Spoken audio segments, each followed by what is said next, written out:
पिछले कुछ दिनों से भारी बिजली संकट है, चुनौतियां हैं। अमेरिका ईरान के युद्ध के कारण सप्लाई लाइन प्रभावित हुई है। ऊर्जा संकट पर उंगली कौन उठा रहे हैं? जिनके समय में बिजली के तार पर लोग कपड़ा सुखाते थे। पिछले कुछ दिनों से भारी बिजली संकट है, चुनौतियां हैं। ऊर्जा का संकट है, वैश्विक संकट बन चुका है। अमेरिका ईरान के युद्ध के कारण सप्लाई लाइन प्रभावित हुई है। दुनिया के अंदर तमाम क्षेत्रों में तेल की कीमतें आसमान छू रही हैं। हमारे यहां मुद्दा बनाने का प्रयास किया जा रहा है। जिस अमेरिका के पास अपनी ऊर्जा के स्रोत हैं, उस अमेरिका में पेट्रोलियम पदार्थों के दाम दुगने से अधिक हुए हैं। महंगाई वहां चरम पर है। भारत के अंदर प्रधानमंत्री मोदी जी के नेतृत्व में इसको लगातार कंट्रोल किया जा रहा है, लगातार नियंत्रित किया गया है। उस सब के बावजूद मुद्दा बनाने का काम होता है। स्वाभाविक रूप से पेट्रोलियम उत्पादों के दाम दुनिया में बढ़ेंगे, उसका असर यहां पड़ेगा। सप्लाई चेन बाधित होगी, उसका असर यहां भी पड़ेगा। क्योंकि हमारी 90% से अधिक की आवश्यकता उस कच्चे तेल पर निर्भर करती है जो यहां पर आता है। लेकिन देश के साथ खड़े होने की बजाय देश को कटघरे में खड़ा करने का प्रयास, ये स्वस्थ मानसिकता नहीं, अस्वस्थ मानसिकता है। देश से बढ़कर कुछ नहीं हो सकता। ऊर्जा का संकट भी इसी प्रकार का संकट है, चुनौती है। गर्मी अचानक बढ़ी, तमाम थर्मल पावर प्लांट ने अचानक शटडाउन ले लिया, उत्पादन कम हुआ। आप सोचो 2017 तक उत्तर प्रदेश में जो पीक पावर की सप्लाई होती थी वह 15 से 16 हजार मेगावाट होती थी। आज वह 32 से 33 हजार मेगावाट पहुंच गई है। 32 से 33। उस समय कुल 6000 मेगावाट की बिजली का उत्पादन होता था। आज बिजली का उत्पादन पावर कारपोरेशन के मार्गदर्शन में ही 13,000 मेगावाट का हो रहा है। 13,000 मेगावाट का। रिन्यूएबल एनर्जी लगभग 10,000 मेगावाट तक उसका उत्पादन बढ़ा है।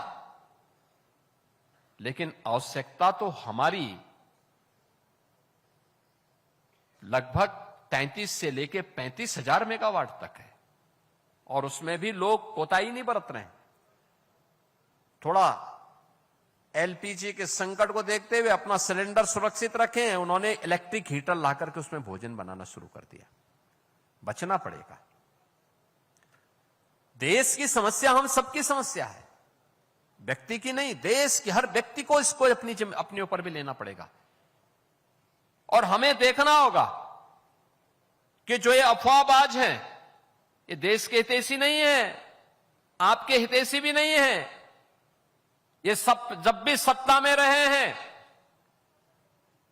इन्होंने आपके हितों के लिए कार्य नहीं किया, आपका विकास बाधित किया, नौजवानों की नौकरी में डकैती डाली, महिलाओं की सुरक्षा में सेंध लगाया, अन्नदाता किसानों को आत्महत्या करने के लिए मजबूर किया, और गरीब के हक पर डकैती डालने का काम भी इन लोगों ने किया था।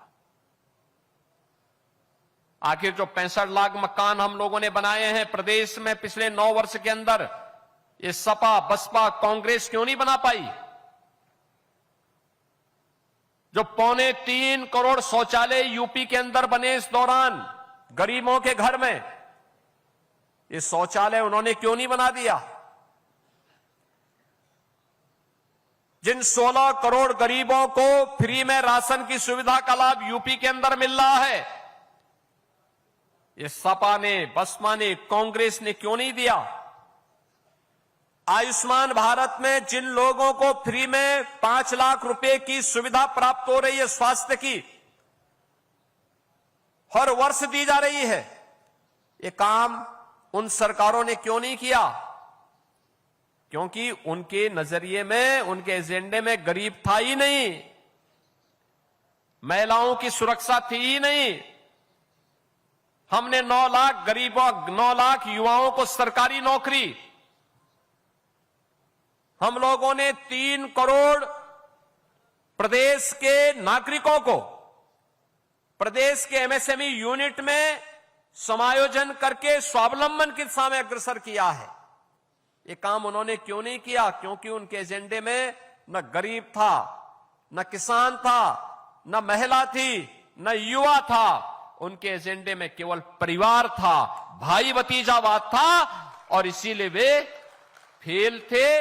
हम इसलिए सफल हैं क्योंकि हम लोगों ने बिना भेदभाव के इन सब के हितों के लिए कार्य किया। परिणाम दिखाई दे रहा है।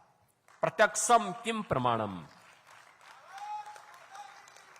प्रत्यक्ष को प्रमाण की आवश्यकता नहीं, बच्चा बच्चा बोल रहा है।